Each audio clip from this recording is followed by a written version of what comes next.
हमारे उर्दू के रोटी खाने वाले, दलाली करने वाले, सरकार की चमचागिरी और सरकार की मालिश करने वाले लोगों से मैं कहता हूं कि आकर इन नौजवानों की बेबसी नहीं बल्कि लाखों उर्दू बच्चों को उर्दू से जो महरूम किया जा रहा है उसकी बेबसी देखो। यहाँ मुख्यमंत्री के सामने मुशायरे कर देने से, सेमिनार करा देने से उर्दू की बका नहीं होने वाली है। नई नस्ल को जब तक उर्दू नहीं पढ़ाई जाएगी उर्दू जिंदा नहीं रह सकती है। ये हुकूमत कहीं न कहीं से उर्दू को सिर्फ अक़लियतों के साथ जोड़कर ये डंडे चला रही है, जिसके नतीजे में उर्दू का गला घोटा जा रहा है। बिहार में दूसरी सरकारी जबान की हैसियत है, ऑफिसों में कहीं उर्दू नहीं पढ़ाई पर काम लिया जा रहा है। एनडीए की ये सरकार उर्दू की दुश्मन सरकार है। नमस्कार, आप देख रहे हैं द इंडिया टॉप। मैं हूं आदेशपुरी। बिहार में सरकार ये दावा करती है कि अल्पसंख्यकों का सबसे अधिक विकास हुआ है, चाहे वो शिक्षा के क्षेत्र में हो, आर्थिक क्षेत्र में हो या सामाजिक क्षेत्र में हो। लेकिन आपको बताएं कि उर्दू टीचर की जो बहाली है वो लगभग 8-9 सालों से लटकी हुई है। सरकार ने तरह तरह के उपाय निकाले इनको सॉल्व करने के लिए, लेकिन अंततः उन्हें गर्दनीबाग धरना स्थल पर पहुँचना पड़ा कि आखिर हमारी अब बहाली कब करवाएंगे। उनके फेवर में AIMIM के विधायक अख्तरुल इमाम आए और उन्होंने अपनी बातें रखी। चलिए सुनते हैं क्या कहा। हम लोगों का साफ कहना है कि एनडीए की ये सरकार उर्दू की दुश्मन सरकार है। हमारा दावा ही नहीं है बल्कि मुख्तलिफ आदाद शुमार की रोशनी में बिहार में 80,000 से ज़्यादा उर्दू के टीचरों की जगह खाली पड़ी हुई है। बाज़ाब्ता आईन हिंद में इस बात की वजाहत की गई है कि सरकार की ये जिम्मेदारी है, खासकर स्टेट गवर्नमेंट की ये जिम्मेदारी है कि वहाँ के शहरियों के बच्चों की बुनियादी तालीम, प्राइमरी एजुकेशन मादरी ज़बान में फराहम करे।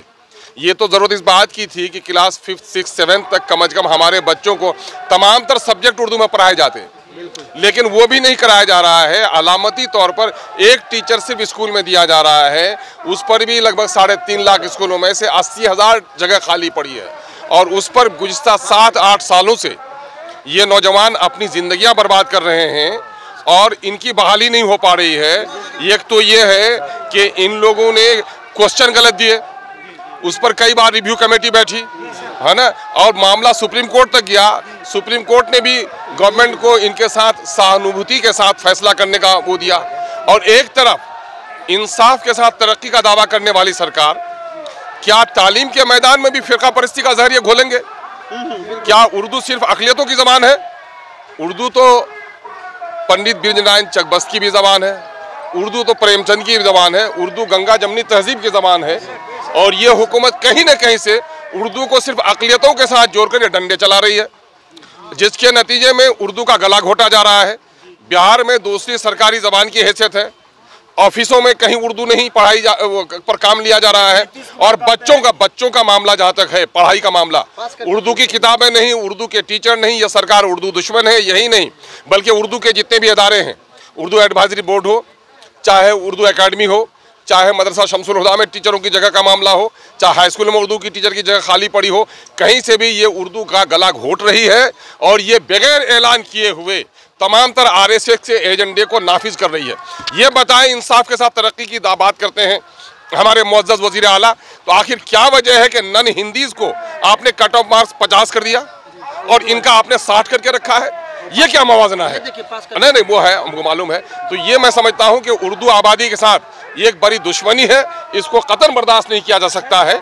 हमारे उर्दू के रोटी खाने वाले, दलाली करने वाले, सरकार की चमचागिरी और सरकार की मालिश करने वाले लोगों से मैं कहता हूँ कि आकर इन नौजवानों की बेबसी नहीं बल्कि लाखों उर्दू बच्चों को उर्दू से जो महरूम किया जा रहा है उसकी बेबसी देखो। यहाँ मुख्यमंत्री के सामने मुशायरे कर देने से, सेमिनार करा देने से उर्दू की बका नहीं होने वाली है। नई नस्ल को जब तक उर्दू नहीं पढ़ाई जाएगी उर्दू जिंदा नहीं रह सकती है। ये हमारा मुतालबा है। हम लोग मजलिस-ए इत्तेहादुल मुस्लिमीन की जानिब से उर्दू के मामले में शुरू दिन से हम लोगों ने संजीदा लड़ाई लड़ी है। उर्दू के तमाम तर मसाइल को पिछले ऐवान में भी हम लोगों ने इस बात को उठाया था।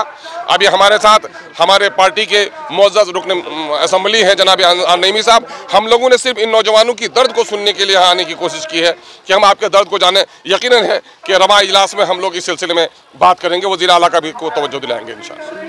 ये नीतीश कुमार कहते हैं कि जितना विकास अल्पसंख्यकों का उनके शासन में हुआ है उतना कभी नहीं हुआ। देखिए, ये सफ़ेद झूठ है। अल्पसंख्यकों की सबसे बड़ी आबादी सीमांचल में है और अभी नीति आयोग की रिपोर्ट आई है कि पूरे देश में बिहार फिसड्डी है और बिहार के अंदर में सबसे ज़्यादा सीमांचल और नंबर 1 सबसे पसमानदा किशनगंज है।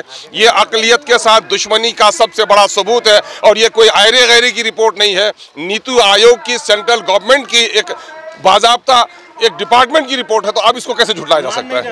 अब अगर न मानने वालों को, जो लोग जिद में हो, हट धर्म हो, वो अगर न माने तो मनवाना तो हमारा और आपका काम है। इसीलिए तो उर्दू आबादी को कह रहे हैं कि उर्दू आबादी बेदार हो जाओ। अगर तुमने होश के नाखून नहीं लिए तो तुम्हारी नस्लें उर्दू से नहीं बल्कि अपनी माजी की तारीख से बेनियाज हो जाएगी। तो जैसा कि आपने सुना कि उनका साफ कहना है कि सरकार का जो रवैया है वो उर्दू के खिलाफ है। वो नहीं चाहती है कि उर्दू का विकास हो और उर्दू पढ़ने वाले छात्र जो है इस भाषा को पढ़ के अपने जीवन को सही कर पाए। तो फिलहाल इस वीडियो में इतना ही। बहुत बहुत धन्यवाद।